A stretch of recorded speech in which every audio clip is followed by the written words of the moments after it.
বর্তমানে ছেলেমেয়েদের জিএফ-বিএফদের মধ্যে যে আবেগ ভালোবাসা থাকে, তা যদি বিয়ের পরও থাকতো তাহলে ঘর ভাঙা ব্রেকআপ শব্দটা হয়তো থাকতো না। যেখানে আগে থেকেই অপবিত্র ভালোবাসায় তা বিলিয়ে দিয়েছে, সেখানে কিভাবে আল্লাহ রহমতের ভালোবাসা জন্মাবে?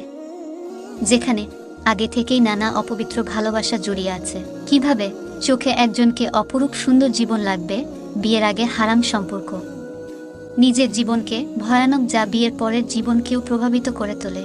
কিভাবে মন একজনের প্রতি আসক্ত থাকবে যেখানে মন নানাজনের প্রতি আসক্ত ছিল? এটাই আজকাল ছেলে মেয়েদের বর্তমান অবস্থা। বিয়ের আগে শক্ত অনুভূতি শেষ করে ফেললে কিভাবে বিয়ের পর অনুভূতি থাকবে?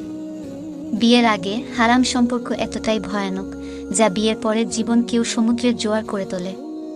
কিছুদিনের সুখের জন্য চিরস্থায়ী সুখ হারিয়ে দিবেন না। আল্লাহ সবাইকে সঠিক বুঝ দান করুক। আল্লাহ আমাদেরকে বেশি বেশি করে আমল করার তৌফিক দান করুক। আমিন।